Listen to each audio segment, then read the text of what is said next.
Spoiler alert! Spoiler alert! The following video will contain spoilers from the Flash Arrow crossover episode titled Legends of Today. If you don't want anything ruined for you, then spoiler alert, stop watching now. For everybody else here, hey guys, Dave here. I know it's been a couple weeks since I made a video, but that's because the Flash and Arrow has been off for 2 weeks, and we've been all waiting for this. Wow. I had to watch it again just to make sure I caught up on everything and make sure that I didn't miss anything. Oh my gosh. Unlike last year, when each episode of the crossover event were essentially 1 hour individual episodes with the other cast crossing over into it, each was a self-contained story. This time, last night's episode, literally, since it was going just like a comic book, the first of a two-parter, it felt more like, instead of an hour show, it felt like a TV movie. And I watched the first part of it. It was incredible. The action was, everything was just intense. When they talk about pulling out all the stops, this is what they meant. Okay, a lot going on. Barry's not able to get any faster. The most he's ever gotten up to is a little over Mach 2. And Harrison Wells is trying to figure out what the heck to do to try to get him a little bit faster. So he starts getting his wheels turning on a possibility. Meanwhile, a boat captain and his crew bring out a stowaway who does a Houdini trick that apparently he taught Houdini to get out of some handcuffs. Kills a bunch of dock workers and a police person or security at the dock, and gets his coat full of very interesting and old knives back. He does it with style, intelligence, and every move is just wow. I mean, at this point, Vandal Savage is done right. It's on point. I mean, you just can't say enough good things here. So, while they're trying to investigate this, Cisco and Kendra are trying to get their date on, and of course, Vandal comes to crash the party, which really sucks. I mean, I know that Kendra's destined to be with somebody else, but she likes to cook. She had me, and she likes to cook. Oh. Anyway, Cisco puts up the trouble alert. Flash comes in, manages to stop before Savage throws a blade right at his chest. Now, here's something I noticed. This could be the start of a potential new aspect of Barry's powers that he could be looking into. Just a theory. But just as he was reaching for the knife, there was a spark of electricity from his hands.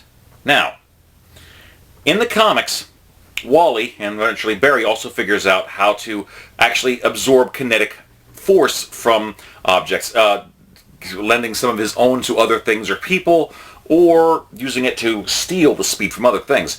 Now, he could have been doing some kind of static cling thing to try to catch it, or was he actually starting to use his energy to suck the physical motion out of the blade? We don't know, but it's fun to talk about and to look into. And of course, Cisco lets us know that in the heat of the moment, you will say a secret identity of a superhero friend you know in front of the girl you're dating. Why does he even wear a mask? So, after they do a little confab and find out that this mysterious guy, Vandal Savage, is after them, they decide to go to some place that might be a little bit more capable of handling someone that's more possibly mystical. So, enter Star City. We see Green Arrow and the crew taking out Damien Dark and his ghosts, trying to rip off a chemical bomb. And just when it looks like Dark's got Arrow on the ropes, here comes Flash to save the day. But turns out that's when he starts explaining everything, and of course Kendra is just starstruck about everybody. You know, we get to see the friendly interaction between Felicity and Barry and everything going on there, so that's kind of fun. And of course, while they're trying to get more information, in comes John Barrowman, aka Malcolm Merlin, aka the current Ra's al Ghul, with his army from the League of Assassins, to deliver a message saying, oh yeah, this guy is Vandal Savage. He's actually an immortal, and hell, he's a living force of a tidal wave. You can't stop this guy. If he's got someone in their tracks, then yeah, this is not going to be good. Meanwhile, they're trying to investigate more about what her abilities are and what what it is she can do. Uh, Eventually, they retreat to Thea's apartment, and while they're having a nice little dinner party, Cisco is telling him how much he does not want to reveal his powers and what he vibed off of Kendra, being Hawkgirl. Here comes Savage again, and look, for a guy who effectively his only real powers are a bit of a healing factor and immortality, the guy has thousands of years of skill, experience, and cunning on his side. He shows why you need a team to take him on. He's just physically dangerous. He's plotting. I mean, even after several arrows go into him and he falls off the side of a frickin' building, he yeah, he just disappears. No one knows what the heck's going on. And he was even able to tag Barry in the arm. That's pretty impressive. So, when they managed to go back to the Arrow Cave and start doing more talking here, of course Kendra's just blown away by the revelation that Cisco has that she's possibly a metahuman. And she's freaking out about this whole thing, doesn't know what to think. He's trying to comfort her. And what happens? Oh yeah! Dun dun dun! Hawkman comes in doing a flyby, snatches her up and just flies off. I think it's kind of hysterical that with Agents of S.H.I.E.L.D., since the hacker has become Quake, since the hacker from Agents of S.H.I.E.L.D. has Vibe powers before Vibe has his powers, I'm guessing that DC is just saying, you know what, screw it, we're ripping off Wolverine's costume and giving the headpiece to Carter Hall. So think of it as Weapon X's outfit on Red Bull. It gives you wings. So this all's happening. Meanwhile, back at Star Labs, it turns out that Harrison Wells has been developing a speed formula to try to boost someone's existing speed. Now, this got me thinking the more I looked at it. He talked about giving a speed formula to boost Jay, but of course Jay seems very reluctant about it. He said he's tried 5 times and 5 times he's failed. Now, this makes me wonder, because back in his first speech on Earth 2, he talked about that there are people that can not only soar to great heights, but also can run at the speed of light. We assume he was talking about Jay and possibly Zoom. But if Jay maybe even tried once or twice, it's hard for me to think that he tried 5 different speed drugs to boost himself. Which means it's possible that Harrison Wells, to get this stuff that was supposed to boost a speedster's abilities, he might have already had other speedsters he was experimenting on. Which begs the question, what other speedsters could have been existing on Earth 2 for Harrison to experiment on? Well, thanks to Dr. Caitlin Snow, they managed to figure out a way to essentially make a super oxygenated formula, and they create Velocity 6. Okay, there's not Velocity 9, but at least we give the possibility of building up to it. So we know that the formula is going to be refined, and it's going to be pretty big. And of course, Jay wants nothing to do with it. I don't care if you want to try to give me my speed back. He's starting to describe things that the Speed Force is a living thing. It's not artificial, which is kind of reminiscent of Max Mercury in the comics.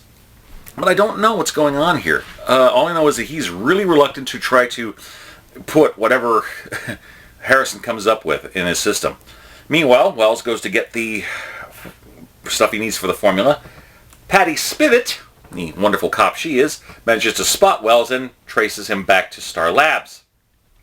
Now, meanwhile, going back to the fight, Hawkman's revealing himself as Carter Hall, trying to wake up Shiera from Kendra, and he's trying to really carefully and stuff, and then of course here comes the big fight between him, Green Arrow, and Flash, and he's handling his own. He's doing pretty darn well. Eventually, it takes some speed tricks and like a Ebola arrow to bring him down temporarily. And of course, Barry builds up the speed to do the lightning throw. Now, I want to go out on a limb here. I cannot be the only one that does this. So I'm asking all of my audience here. Whenever Barry charges up and throws the lightning, am I the only person to yell, HADOUKEN? I cannot be the only one. Kamehameha might be an acceptable second place, but I'm like, HADOUKEN! I don't know.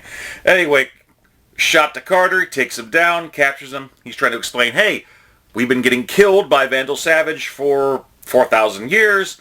He's done it 206 times. Every time he does, he gets more powerful. And it's starting to get believed that whatever it is that's attracting these guys to each other may also be attracted to the same things that Vandals used to kill them. So we don't know what's exactly going on, but it looks like there's some kind of connection there. And meanwhile, Carter's trying to help Kendra to emerge as Hawkgirl. That went disastrous as he just shoved her over the side of a freaking building. Barry rescues her. There's argument between the various members of the team trying to figure out what the heck's going on. And eventually it comes out it's up to her to try to figure out what she's want to do. But she's going to have to break whatever is holding her back. Meanwhile, they figure that there's a weapon that they might be getting for Savage to try to take on these powerful metahumans that he's now dealing with. The staff of Horus. They locate it's in Central City, so while Kendra's trying to do her emerging thing, it's up to Flash and Green Arrow to try to get there, but they get there too late. And this staff in the hands of Vandal Savage is frightening. I would not be surprised if they're talking about sensing it and being drawn to one another. I'm willing to bet that the staff of Horus may actually be composed of nth metal. Now in the comics, nth metal is the Thanagarian metal that has anti-gravity properties and other stuff in it that is actually part of how they're able to reincarnate and has certain properties that are hard to explain. It's actually pretty cool, and I think it's definitely worth looking into, but with Vandal Savage, with that staff, it is frightening. I mean, personally, I may have to do a theory video in the future. I mean, we've seen the Orb of Horus on the episode of Arrow, and now the Staff of Horus. I wouldn't be surprised if Horus in the DC TV universe might have actually been a Thanagarian that they mistaken as a winged Avenger god, and all of these artifacts may be from Thanagarian nth metal. But I digress. That's just a theory, and I'll have to come up with it later. Eventually it comes to a stalemate when, with almost Saiyan-like glee, when Savage realizes that he's never, in all of his lifetime, fought anyone with the skills and capabilities of these guys, he's getting excited. He unleashes a frickin' blast that takes out the church. Fortunately, Ollie and Barry are able to get the heck out of there. So now they're deciding to get out of there, take Kendra and Carter somewhere safe to try to hide away and to figure out what they're going to do against Vandal.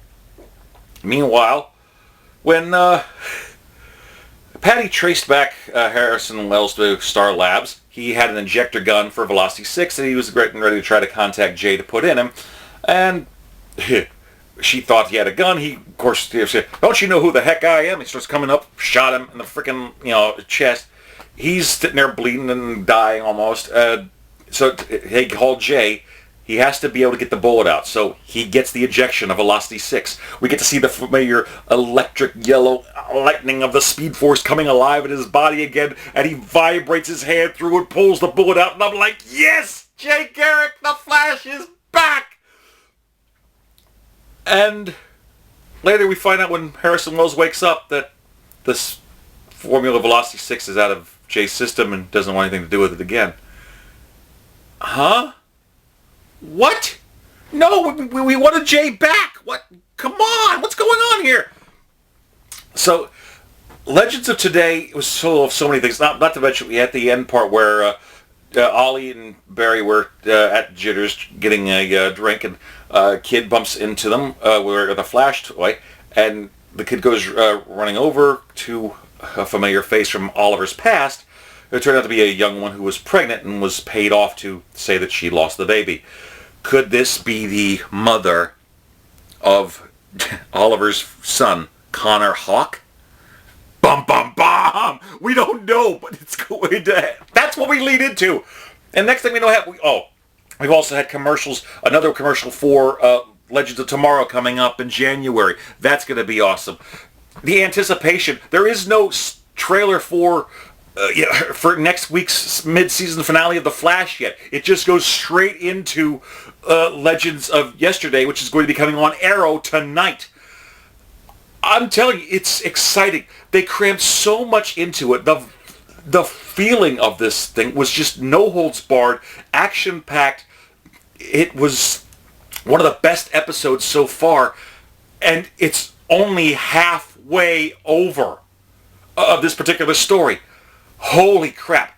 Guys, the setup they're doing to make Vandal Savage the big bad for Legends of Tomorrow is epic in here. It shows why they need a team to take this guy on. Any hero,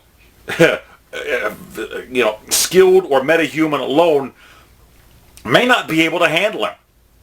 I don't think there's any one hero currently in the DC TV universe that could. And that's saying something.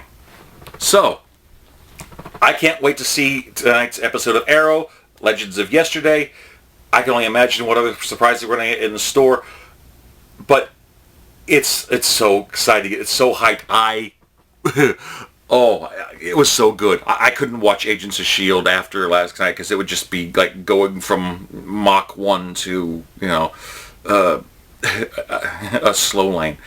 No, I can't do it.